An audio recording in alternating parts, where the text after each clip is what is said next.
Assalamu alaikum wa rahmatullahi wa barakatuh, and welcome to Ummah Radio. You are listening to our current special live Ramadan class and question and answer, which is taking place here tonight, Thursday, 5th of June 2014. Now, the reason why I say this is a Ramadan question and answer is because the month of Ramadan is less than a month away, and as a result, it's always important and necessary to brush up on your knowledge with regards to Ramadan, fasting, what things are permissible, what things are not permissible, what will break your fast, what is makruh to do, and all these sort of things here. So, since, like I say, this is live, so if you have any questions, you can post it via Skype, the Skype name being Ummah Radio, UMMAHRADIO, one word. Alternatively, you can send in your questions via Ummah Forum, which is www.ummah.com/forum. You'll see a big banner at the top of the forum, which will take you with a direct link to the thread where you can pose your questions. And inshallah, if you pose your questions, we'll try our best to answer it. Alright, so like I say, tonight what we're planning on doing is to just run over some of the common, frequently asked questions with regards to Ramadan, as well as take your questions, whatever questions you may have. Alright then, so let's move on to our class for tonight, inshallah. Bismillah walhamdulillahi wa salatu wa salamu ala rasulillahi wa ala alihi wa sahbihi wa man wala. With the month of Ramadan around the corner, the importance of the month of Ramadan and fasting, and obviously everything else that comes with the month of Ramadan, Taraweeh, Salah, the recitation of the Quran, and all the other ibadat, it is of the paramount importance, and that cannot be stressed enough. So, I'm not going to go into all of those things like what are the benefits of fasting and things, because these are things that everybody know. It's the masail that people tend to forget as time go on, and that is what we are planning on focusing on tonight, inshallah. So, running by some of the common stuff which breaks your fast, one of the things is, in a normal situation, a person performs his wudu, or he takes a ghusl, a bath, then you normally rinse your nose and you gargle your mouth as well. However, when you are fasting, then you do not take the water deep in your mouth, nor deep in your nose. You don't gargle, nor do you pull the water deep in. In the hadith reported by Imam Ibn Hibban rahimahullah, he reports that Rasulullah sallallahu alayhi wasallam said, "Balighu fil istinshaqi illa an takuna sa'iman." Or kama qala alayhi salatu wassalam, that balighu fil istinshaq means pull the water deep into your nose, obviously while making wudu or ghusl now, illa an takuna sa'iman, except when you are fasting. Now, why did Rasulullah sallallahu alaihi wasallam mention this? Is because when you pull water into your nose while you are fasting and you pull it deep, then it goes beyond the point of where your nose, so to say, ends, and it now enters the pipe which will run down your throat. So because your nose, if you pull something through your nose, it goes down your throat. So if water goes up your nose and obviously down your throat, your fast will become invalidated. Now, you may pull the water in and mistakenly it goes down your throat. This will not prevent your fast from breaking. Your fast will still become invalidated as a result of it. So if you are gargling while you are, obviously the thing which governs the gargling and the pulling water into the nose is whether you remember you are fasting. If you forget entirely that you are fasting and now you gargle and then some water goes down your throat and then you remember, hey, you know what, I'm fasting. In this case here, it took place in the case of nisyan. And nisyan, forgetfulness, this is an excuse. If you forget that you are fasting, then in that case your fast will not break. So although the water went down your throat or down your nose, but you forgot, you did not remember while you are making wudu that you are fasting. So this would save your fast and you would continue fasting until the day is over. Your fast would be totally unaffected. You would still be fasting like everybody else. But if you knew you were fasting and the water went down intentionally or unintentionally, your fast will break in this case here. So it's very important that whether you are making wudu or whether you require a ghusl or whatever, you take the water in, as you say, you rinse your mouth. You don't gargle, you rinse your mouth on the inside. And your nose, you pull the water only in till the soft part of your nose. You don't go any further. So just sufficient to rinse your nose and you blow it out. Because in any case, when it comes to wudu, the gargling, or rather to say rinsing the mouth and rinsing the nose, these two things are sunnah. So if you fear that you are unable to do it properly and that it will go down your throat, so your only option is either leaving it out or taking the risk of losing your fast, then in a case like this, it's better if you avoid putting the water into your nose or your mouth. Rather, you sacrifice a sunnah in order to safeguard a farad. But generally, like I say, it's no difficulty at all.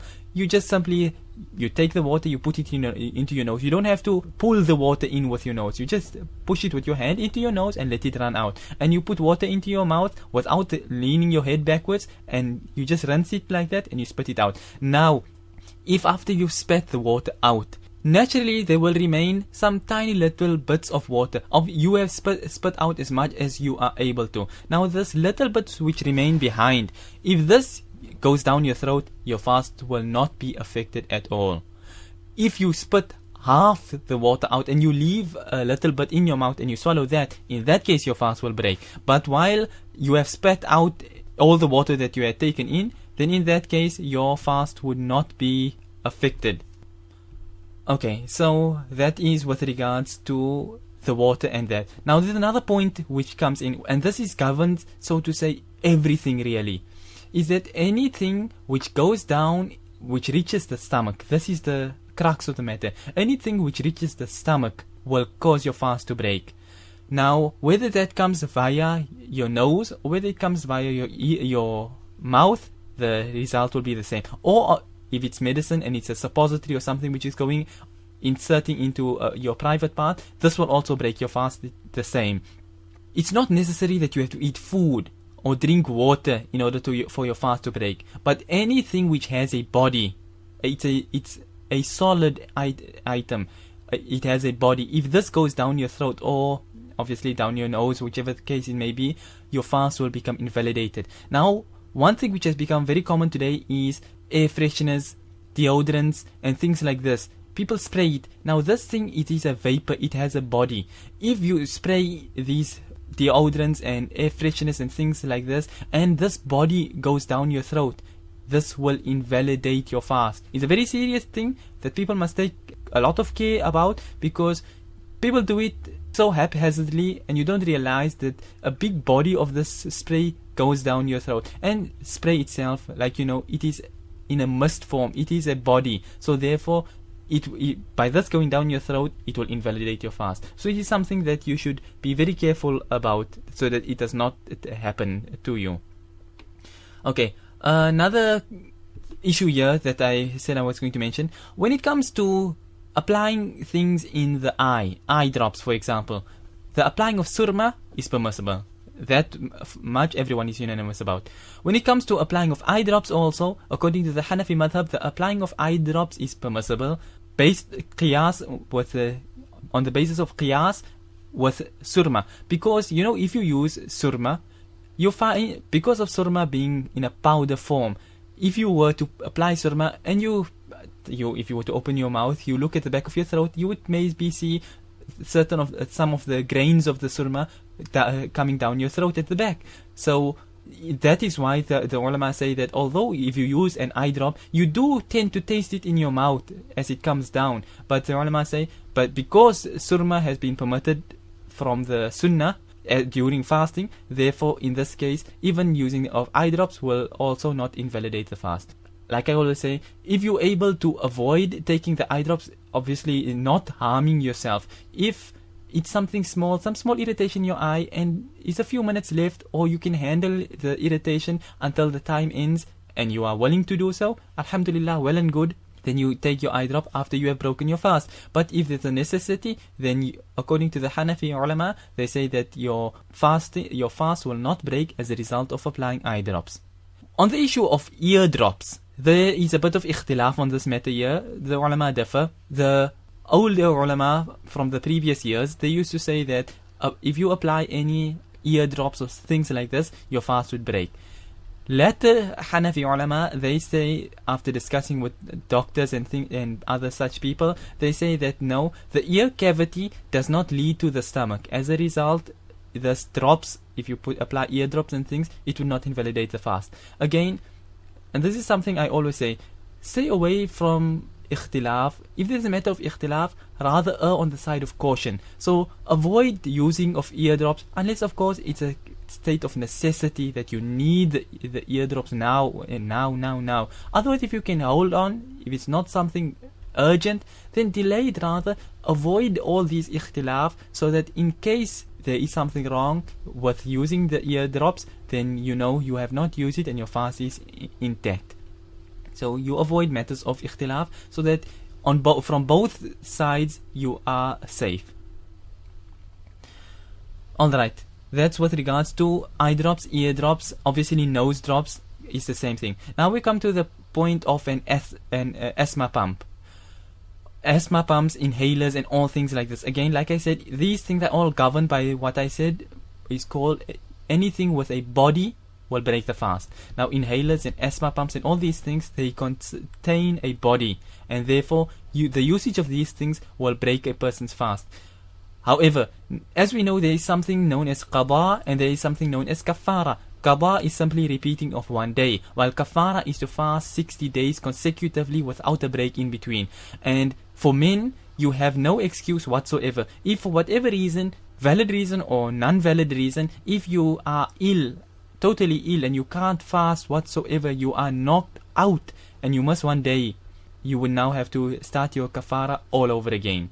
The reason, so ulama explain the reason behind this is because kafara is not put on to you except when you break the law of Allah. If a person forgets that he's fasting and then he eats in the month of Ramadan, his fast does not even break. But kafara, also there are many things that you do which breaks your fast but does not necessitate kafara. So kafara comes more as a bit of a punishment for you because of you openly breaking the law of Allah. That is why you will fast 60 days consecutively, and for whatever reason, as a man, for whatever reason it may be, you must one single day, you have to start all 60 days all over, starting from day one again.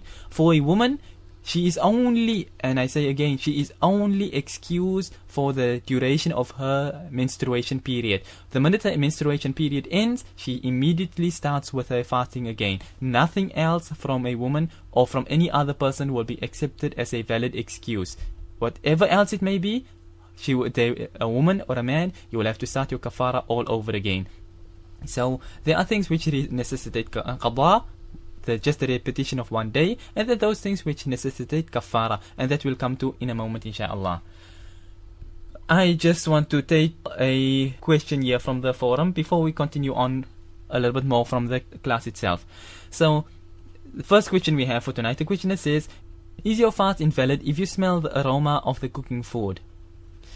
This question was actually dealt with a moment ago when I said that anything which has a body, if it is inhaled or swallowed, however way, whichever cavity it goes down, then in this case your fast will break. So if you just, let's say there's something cooking on the stove and you are not smelling the steam which is emitting from the pots and things like this, you are just smelling maybe the cake and you are smelling the smell coming from the oven, in this case your fast will not be invalidated. Obviously, there is a certain amount of decorum a person should have when he is fasting, and not go and sniff the air the whole time, sniff all over like that. It's not correct manners to act like this as a fasting person. However, it would not invalidate your fast unless you inhale something which has a body. So let's say you are cooking something on the stove and the pot lid is open, for example, and now you put your head over the pot to smell there. This obviously letting steam out, and this steam going into your nose like this will cause your fast to be invalidated. So depending on which aroma you are referring to, whether it's inhaling the steam or whether just smelling a smell, if it's a steam, your fast will break. If it's just a smell, your fast will not be broken. Wallahu a'lam. Okay, we move on to the next question. A question says, does a small amount of dog hair on your clothing invalidate your wudu or your salah? Okay, no. Even if you were to swim in dog hair, it will not invalidate your wudu. And as for your salah, no, a small amount of dog hair also on your clothing or even on your person itself, it will not invalidate your salah. When it comes to dogs and obviously the difference between the madhahib, the ulama, they differ as to whether a dog is inherently impure, as you say, najisul ayn, like a pig, or not. And this we did pass by actually in our Hanafi fiqh class, which takes place on a Tuesday, which we did in Nurul Idah of Imam Ashrun Bulali rahimahullah, if you can remember. And what was mentioned there is that according to the Asah view, of the most correct view of the Hanafi madhab, a dog is not najisul ayn, it is not inherently impure. Obviously, if a dog's saliva and things, these things are impure, and if this comes onto you, you have to wash it off. But the dry hair of a dog, this would not be impure to invalidate your salah. Wallahu a'lam. Okay, next question. Does picking one's nose break one's wudu? It depends now what you mean by picking your nose. If you by picking your nose you just mean digging for diamonds, then in this case no, your wudu will not break. However, if you pick your nose and it causes your nose to bleed and the blood now flows, and as you know, flowing of blood breaks wudu. So if a drop flows out of your nose, then in this case your wudu would break. But just picking your nose of the dirt inside of it, this would not invalidate or affect a person's wudu. Wallahu a'lam. Okay, in that case we're moving on to the next question, which says, does biting your lip and swallowing or allowing the flesh to dissolve in your mouth invalidate your fast? Okay, biting your lip, biting the skin of your lip, so to say, if you spit that skin out, no harm to your fast. If your lip begins to bleed and you swallow the blood, then you've got a problem and the blood would cause your fast to break. If you bite the skin off, obviously no, you're not biting any flesh out, and flesh or skin in that case, for that matter, it does not dissolve in a person's mouth. In any case, if you bite skin off your lip and you swallow it and it's a large piece, your fast will break. If it is a small piece, now what is considered to be a small piece? The ulama say it is a small piece is considered to be a mustard seed, the size of a mustard seed. So if such a small piece of skin you bite off your lip and it goes down your throat like this, then in this case your fast would not be invalidated. But if you are biting your lip and you're taking the skin off and now you swallow it, obviously remembering the rule here in these cases, anything which goes down your throat is dhakiran somahu. A person must be remembering, he must be in the state that he is remembering that he is fasting. If you are, let's say you are nervous and you forget entirely what day it is, or that you're fasting or anything like this, now in your nervous state you're biting your lip and you swallow the skin like this, while you're doing all of this you are unaware, you've totally forgotten that you are fasting. In this case your fast would not be broken. And like I say, this applies to all other things as well. If you come home and you make yourself some roast chicken and everything, and you sit down and you have a nice meal then everything, and then after everything you go and you see, oh yes, the Ramadan timetable, it's actually Ramadan, I'm fasting. In this case too, your fast would not be invalidated. Because why? You did not remember that you were fasting. So any forgetfulness like this and eating, while you eat in a state of forgetfulness, your fast would be intact. But if now you assume that, okay, I ate now, although it was forgetfulness, and now my fast must be broken, and now you eat, now you've got a problem, now you have broken your fast. This type of ignorance would not be an excuse. Forgetfulness is an excuse, but ignorance is not an excuse. So therefore, if for whatever reason you ate in the month of Ramadan, don't eat thereafter again. If you forgetfully ate, your fast would be intact. If you ate intentionally, obviously in this case, your fast would be broken. Now, when it comes to eating intentionally as well, if you are, let's say you are a sick person and you require to eat something every few hours, for example, now you had to eat something, or let's say some case happened upon you. Okay, let's say you got seriously sick and you needed to take a tablet. Obviously you're now going to drink the tablet down with water, whatever the case may be, or even the mere fact of the tablet going down your throat will break your fast. Now this drinking of this tablet or drinking of this water and stuff, this will only cause qada to become wajib upon you. You will only need to repeat one single day. But if you eat intentionally without a valid reason, then qada and kafara will become obligatory upon you.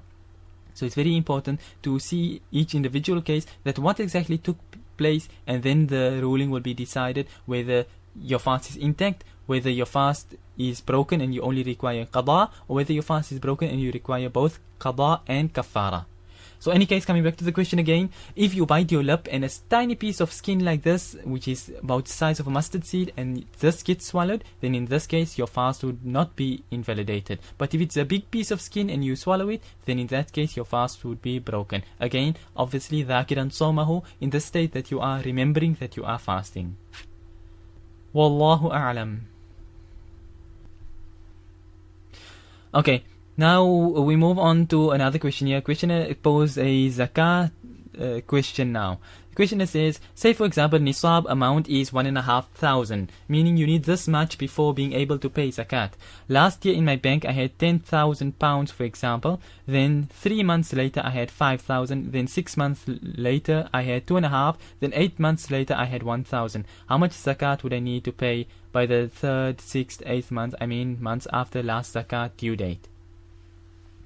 Okay, when it comes to the issue of zakat, zakah only is required to be paid after you own the amount, the nisab amount. Now the nisab amount is this, if you live in the UK, you can visit the website, which is darulfiqh.com.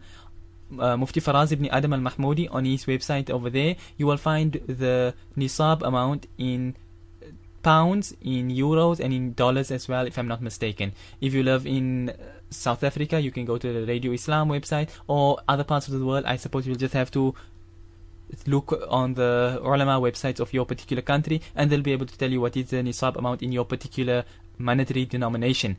Any case, now when it comes to the issue of zakah, you have to own the nisab amount, and it has to remain in your possession for one full lunar year. So although you may have had 10,000, okay, let's say you had no money, then you came into possession of 10,000 pounds.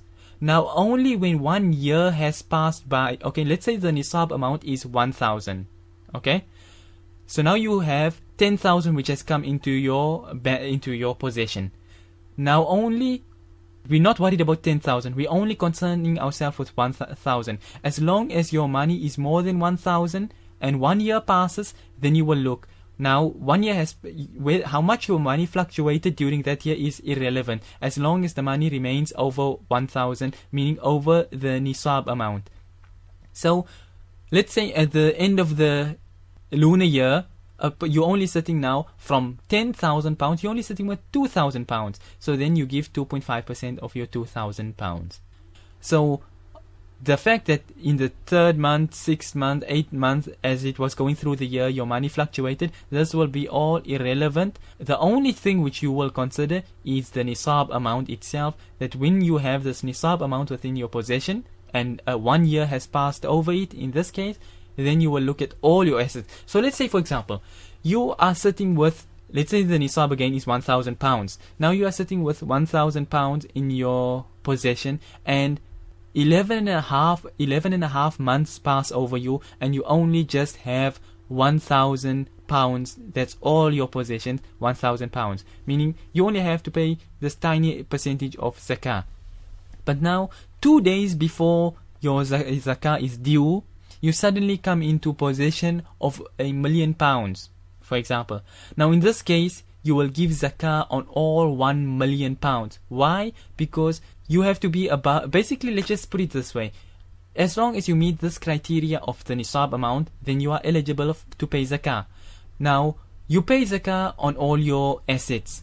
So how much or how little of that is irrelevant, or rather I should say how long the rest of your wealth has been in your possession is irrelevant. All you will consider is the fact that you have had the ownership of the nisab amount for 1 year, and everything, all other assets that you have thereafter over and above that amount, you will give zakah on every single last one of it. So say you've got £1,000,000 in just at the 2 days before the lunar year has ended, then in this case you will give 2.5% of £1,000,000 as zakah. Now if this money remains with you only for 1 month, this is also totally irrelevant. The only thing that is going to be considered is that you have met the nisab amount of zakah, and this is all your excess, so you pay on all your excess. So in any case, with regards to the question here, if after 8 months you only had 1,000 and the 1,000 is below the nisab amount, obviously the 1,000 is well above the nisab amount, but I'm giving just for example, if this 1,000 was above the nisab amount, then you look at what is the nisab amount for your particular country. Let's say the nisab amount by you is 250 pounds. Let's take just for example. Then the rest of the 750 pounds is excess. So you will then, although you're only sitting with 1,000 pounds in your account, you will pay zakah on all 1,000 pounds that you have. Wallahu a'lam. Okay, we got another question here. Now this is, although it's not to do with fasting, but it's to do quite as much to do with the month of Ramadan itself. So it's quite a welcome question. So the questioner says, the issue of Taraweeh Salah is 8 or 20 raka'at. Okay, to make a long story short, it's 20 raka'at. This is the proper way that things should be done. And this was something that I did comment on quite some time back in one of the previous question and answer sessions. I'll just give you again a reminder. If you want to read something in detail on this particular topic, then you can visit my blog, which is darulilm.wordpress.com, and search for the word Taraweeh. You will, or rather, if you can't search for the word, go into the book section. You will see the sections all on the right hand side. You can go there under books and you will find a PDF book to download called 20 Raka'at Taraweeh, and that book deals in detail with the issue of whether 8 or 20 Raka'at of Taraweeh. Just to mention, by the way, on the issue of the Taraweeh, which I did mention last time as well, is that the proper way is the 20 raka'at of Taraweeh and not the 8 raka'at of Taraweeh that has become the new trend nowadays, where people try to claim that this is the sunnah method to perform 8 raka'at of Taraweeh. And what I mentioned then, which I will mention now again, is that the people, they used a hadith from Bukhari, Sahih al-Bukhari. Imam Bukhari rahimahullah, he reports a hadith which Hazrat Aisha radiallahu anha, she reports that Rasulullah sallallahu alayhi wasallam never performed more than 8 raka'at as Qiyamul Layl. So this is obviously not these exact words, but this is the gist of the narration which Hazrat Aisha radiallahu anha reports. Now these people, they've taken this narration and said that this is Taraweeh Salah that Hazrat Aisha radiallahu anha was speaking about, and therefore 8 raka'at is the sunnah method and 20 raka'ats should rather not be done. As is said by many people, modern day people, they've made this claim. But what I mentioned back then is that Imam Bukhari rahimahullah, he has made his kitab into various chapters. He has the chapter of Salah, and he has the chapter like Salah is broken down into various sub-chapters. So you have the chapter on, for example, Fajr, and you have the chapter on Tahajjud, you have the chapter on Taraweeh Salah, and all these other sub-chapters like this. Now, this hadith of Hazrat Aisha radiallahu anha, now like I said, Imam Bukhari rahimahullah, he has a chapter on Tahajjud, and he has a chapter on Taraweeh Salah. Now, where is this narration found of Hazrat Aisha radiallahu anha, which Imam Bukhari rahimahullah himself is reporting? And as we know, Imam Bukhari rahimahullah, he would put a hadith numerous times in his kitab. You'll find a hadith, it will come in the chapter of jihad, it will come in the chapter of marriage, it will come in the chapter of transactions. The same hadith 3 times over. Why? Because one portion of the hadith deals with something of marriage, some important thing, so he put it in the chapter of marriage. The hadith also has something to do with jihad, so he put it in the chapter of jihad. It also has something to do with buying and selling, so he put it in the chapter of buying and selling. So one hadith you'll find in multiple places in Sahih al-Bukhari. Now this hadith of Hazrat Aisha radiallahu anha, where is it to be found in Bukhari? Like I say, Imam Bukhari rahimahullah, he has both a chapter of Tahajjud and he also has a chapter of Taraweeh Salah. Now this narration, if you go and you open Bukhari and you look for where this hadith is, you will not find it in the chapter of the Taraweeh Salah, but rather you will find this hadith in the chapter of Tahajjud Salah. Which tells you what? That Imam Bukhari rahimahullah, who reports this hadith through his chain of narration, who has it from there on the highest level, who understood the hadith better than anybody today can understand it. He took this hadith and knew that it had no relation to Taraweeh Salah, but rather Hazrat Aisha radiallahu anha was speaking about the normal habit of Rasulullah sallallahu alayhi wasallam with regards to performing the Tahajjud Salah. So the Tahajjud Salah that Rasulullah sallallahu alayhi wasallam used to perform used to remain as a norm, despite the fact that Rasulullah sallallahu alayhi wasallam used to perform the Taraweeh Salah entirely separate. The Tahajjud didn't change, or rather I should say, the Taraweeh did not replace Tahajjud. So, any case, that is what just something small on the issue of the 8 and 20 raka'at issue. But if you want to read more, like I say, you can visit my blog, you open the book section and you can download this kitab, 20 raka'at Taraweeh Salah, and you will find lots more things to read in there, inshaAllah. Okay, follow-up question. The questioner says, do you have to perform Taraweeh at the mosque or can you do it at home? Taraweeh Salah can be performed anywhere, whether it's at home, whether it's in a musalla, a jamaat khana, whether it's in the masjid, wherever it may be. You can perform it outside in the street, in the garden, in the parks, on the beach, anywhere the Taraweeh Salah can be performed. It is not necessary to keep the Taraweeh Salah in the masjid itself. If you're getting everybody together at one time and everyone is unanimous, okay, we're only going to recite one para of the Quran per night, well and good. If everybody is willing to go for that, then you go for it, to get a takthirul jama'ah, a big gathering. But if you, another way that is found to be actually just as well and good, is if people have multiple venues for performing the Taraweeh Salah. So somebody makes in his house, somebody makes in maybe in the masjid, one will perform in the madrasa, one in one classroom, one in another classroom, someone in his garage, all over the place. So there are multiple jama'at where Taraweeh Salah is being performed, spreading the Salah further and further and more vast around the world, like this, in this manner. Plus, people now, one person will maybe recite 5 juz of the Quran in the Taraweeh Salah in the one masjid, other one will recite 2, other one will recite maybe half. So they have different amounts. So maybe a person, you are an old person, you can't stay for 5 juz of the Quran, so you go for the place which is shorter. So all these sort of things, it makes it easier and better, let me put it in that way, if people have the Taraweeh Salah in more venues. Obviously not for one person to go stand all on his own and perform his 20 raka'at of Taraweeh Salah like that. Although your Taraweeh Salah would be valid if you performed it on your own, but if you all come together and you have a jama'ah, that will be the best way. So no, it is not a necessity to have it in the masjid, but rather you can perform it together in a jama'ah at home, or like I say, in a musalla, or outside in the yard, or in the parking lot, or wherever else it may be. Wallahu a'lam.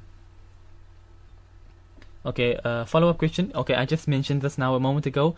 The questioner says, can we pray alone as well, Taraweeh Salah? Yes, your Taraweeh Salah can be performed alone and your Salah will be valid. But, like I say, it is better if you perform the Salah in congregation, because then you get the extra rewards, as well as for the fact that not everybody is a Hafiz on Quran, not everybody has memorized the Quran. So, obviously, if you send in a congregation and so the Hufaz are reciting the Quran, you get the reward of having, obviously, apart from the Taraweeh Salah, apart from the reward of taking part in congregational Salah, apart from the reward of the Taraweeh Salah itself, you also get the additional reward of listening to the entire Quran through the duration of the Taraweeh,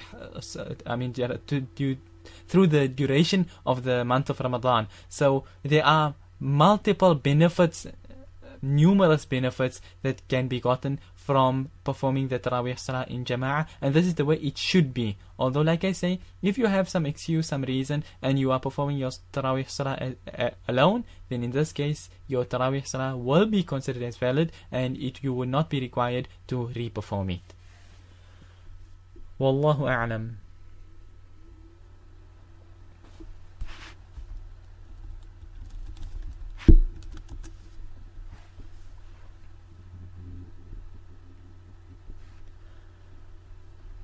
Okay, I was just asked if I could just repeat the answers to the first 2 questions again. Okay, let's just run through question number 1 again, which was, can a healthy man be exempted from fasting during Ramadan due to his laborious work? Hopefully I'm saying the word correctly. It's not possible to take holidays in Ramadan like last year, and fasts are going to be really long, and the job is pretty hard work too. Okay, that was the question number 1. So what I mentioned there is that a healthy person will not be exempted from fasting during the month of Ramadan. Thus, his work will not be an excuse for him to not fast. A person will be required to fast despite the fact that the hours are long and the work is difficult and all these sort of things here.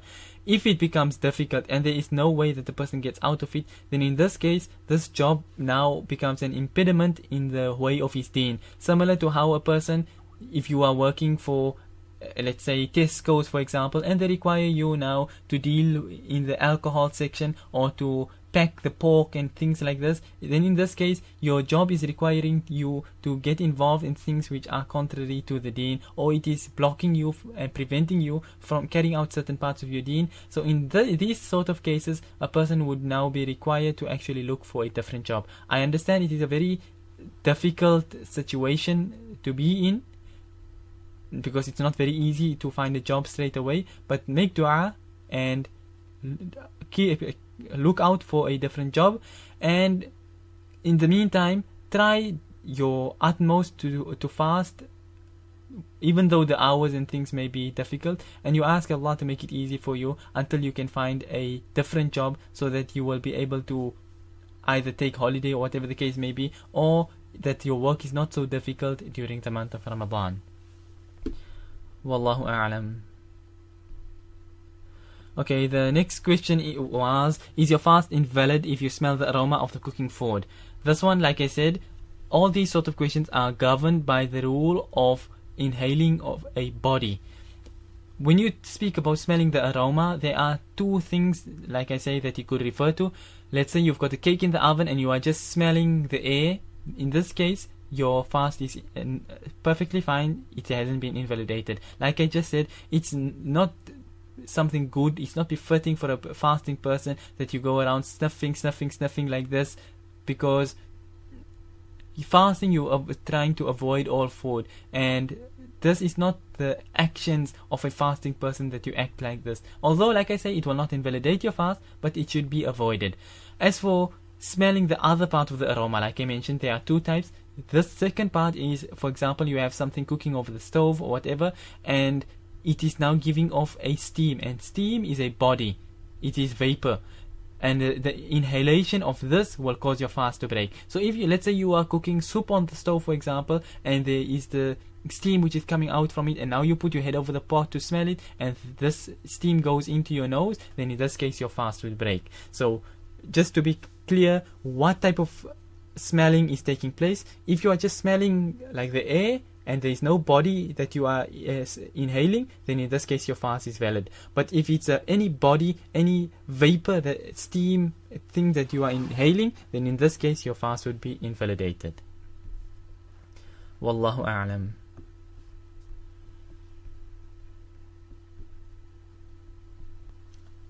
Okay, we got another question here. The questioner says, can one watch TV during Ramadan, for example, the World Cup? Inna lillahi wa inna ilayhi raji'un. You know, such has become the situation today that the month of Ramadan no longer contains or at least in the eyes of certain people, the sanctity and the honor and the greatness that it is supposed to be given. The month of Ramadan, when it comes in, if we look in the lives of the pious predecessors, how they would spend their Ramadan, they would spend their Ramadan in ibadah, so to say, 24/7, breaking to sleep and stuff like that. Sleep little, perform lots of ibadah, because Ramadan is a month where the rewards of things are increased. So on matters like this, a person should be obviously, when things are increased, even sin, the severity of sins is also increased. So the reward of good deeds are increased and the severity of sins are also increased. So it's a very serious matter. And the ruhaniyat, this spirituality, this spirit and soul of Ramadan is lost if a person is going to be sitting in front of the TV watching, whether it's the World Cup or whatever else a person may be watching. This is now totally on a different point from whether the pictures is permissible or not. Like I mentioned, the ruling of pictures, the ulama are quite clear still on that point, that pictures is impermissible, and TV falls into that very same category.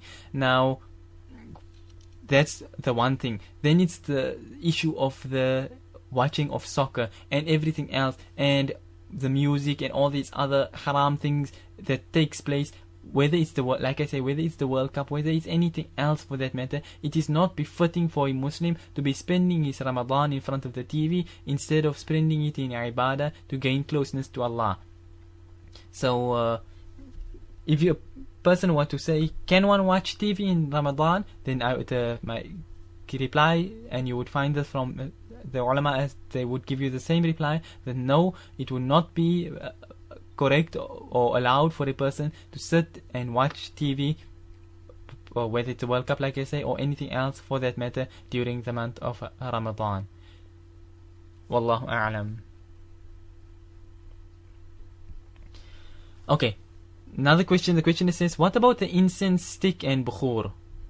Okay, when it comes to incense and bukhur, all these things, smoke is a body, just like steam and these things, they have a body. So if you inhale the smoke intentionally, your fast breaks. Now, like I say, some people, they have this disease that they like to smoke cigarettes, whether it's hubbly bubbly, shisha, whatever else people like to call these things, electronic cigarettes or whatever a person is smoking. If you inhale the smoke, your fast breaks instantly. If any person who smokes a cigarette, your fast is broken, and it's very serious offense that you have done here. Qada and kafara, both for you, for cases like this. Incense and bukhur, if you light the incense or somebody else is smoking and the smoke is blowing onto you unintentionally, you are unable to avoid the smoke, in this case your fast would not be invalidated. But if you are smoking, then obviously your fast breaks. The difference on this point here is something which is within your ability, which is you taking the cigarette and smoking it, and something which is difficult to avoid, which is, let's say you are on a bus or you're in a taxi, you're on the street corner, wherever, and there's somebody smoking, there's now no way out for you, the smoke is blowing onto you, or there's a fire, or whatever the case may be, wherever the smoke is coming from, and this comes and you inhale it unintentionally, or there's no way to get out from it, then in this case your fast would not be invalidated. But if you go and you light some bukhur or some incense and then you go and you inhale it like this, then in this case your fast would break, and you would be required to make you would have to repeat the fast as a result of inhaling that bukhur or that incense or whatever else it may be. Wallahu a'lam.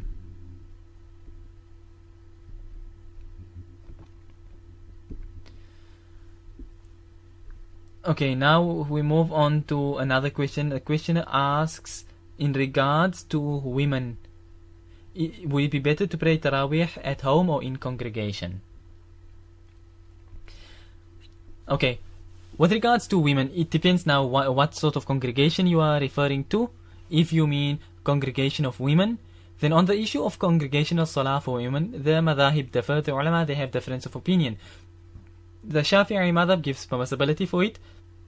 The Hanafi madhab says no, it is abrogated. It is makruh for women to come together and have their own congregation and perform salah in that manner. So if that is what you are meaning by congregational tarawih salah, then in this case, according, like I say, I am a Hanafi, so I give the fatwa of the Hanafi madhab, which is that it would be better for the women to perform their tarawih salah individually and not as a female congregation. As for performing it in congregation as well, like I say, Tarawih Salah, it's better if it's made in more like to say, more venues, the more the merrier. So if you have a father who are making at your home, maybe your son, your brother, your father, your uncle, whoever, and you are now performing the Salah with him and the rest of your family at home, then in this case the congregational Salah will be better for you and you join the congregation. But to go to the masjid to perform the salah it would be better then for you to perform the salah on your own in your house. Because as we know, the hadith, Rasulullah sallallahu alaihi wasallam said that the salah of a woman in her, so to say, let's say her garden, is better than her salah. Okay, basically the best place a woman can perform salah is in the innermost part of her house, and that is better than her performing her salah in her, let's say, her lounge. And to perform her salah in a lounge is better than to perform it, let's say, on a porch. And to perform it on a porch is better than to perform it in a yard. And to perform it in the yard like this, all these levels, it's better for her to perform her salah in a yard than it is to perform her salah in the masjid. So if a woman is now going to travel to the masjid to attend the Taraweeh salah, then no, it would be better and more rewarding for her to perform her Taraweeh salah on her own in her own house. Wallahu a'lam.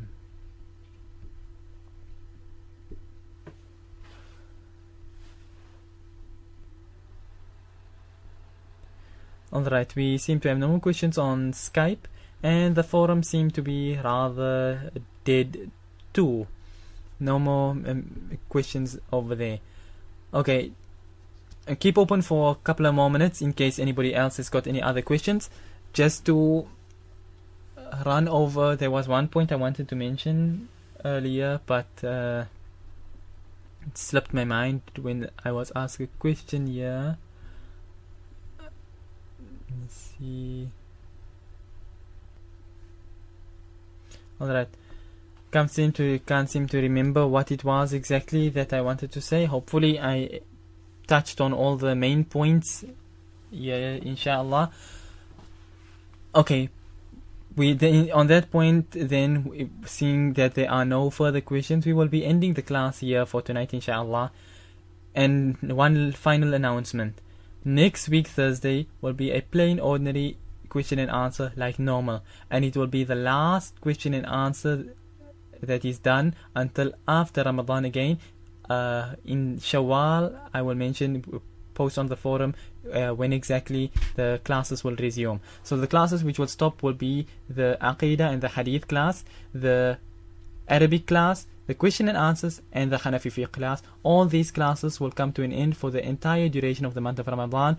The only one single class which will continue throughout the month of Ramadan will be the Tafsir class, which takes place on a Saturday, but the time of that will still be confirmed. But other than that, all other Ummah Radio classes, from myself at least, will come to an end. Whether the other stuff like the quiz show and those things and Abu Mubarak show and things, whether that continues or not, I don't know about that. As far as the Ummah Radio classes go, everything will come to a stop except the Tafsir class, inshallah. Okay, we got one more question here. Question says, I had no idea about the aroma of food breaking fast. Now I'm worried about my fast. No one would go sniff the food from the pot, but whatever about just the steam that comes off due to coming, cause that's inevitable. Okay, so you see, when it comes to those things which are inevitable, those things which can't be helped, that is why I mentioned now on the point of smoking and things like this here, is things which are outside your power. Let's say the house is burning, obviously it's thick smoke, you have no control over it, the smoke is blowing all over the place, or there's a sandstorm or whatever the case may be.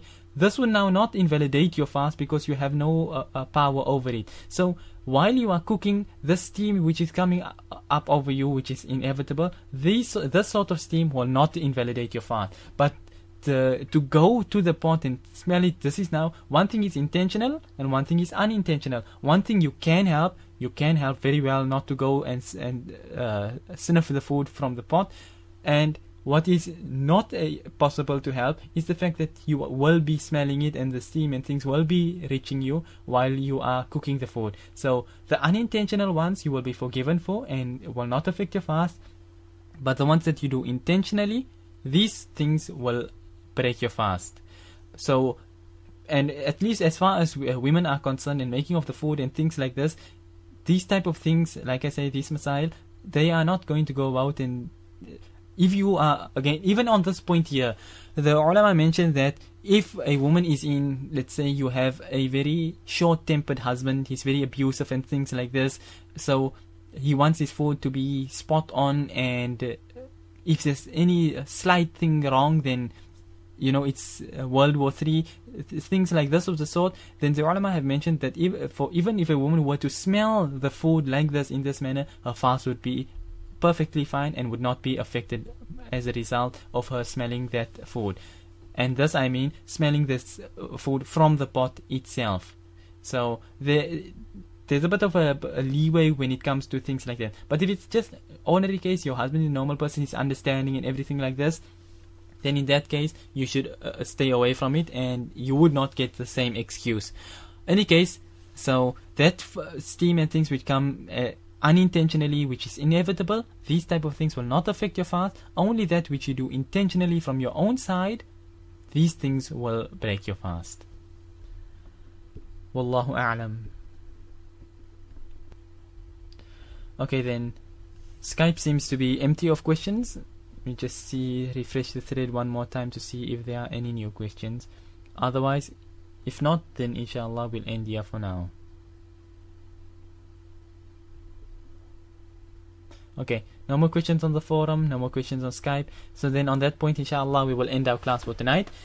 Until next time, we say, وَصَلَى اللَّهُ وَسَلَّمَ وَبَارَكَ عَلَى نَبِيِّنَا مُحَمَّدٍ سُبْحَانَ اللَّهِ وَبِحَمْدِهِ سُبْحَانَكَ اللَّهُمَّ وَبِحَمْدِكَ نَشْهَدُ أَن لَا إِلَهَ إِلَّا أَنْتَ نَسْتَغْفِرُكَ وَنَتُوبُ إِلَيْكَ وَالسَّلَامُ عَلَيْكُمْ وَرَحْمَةُ اللَّهِ وَبَرَكَاتُهُ.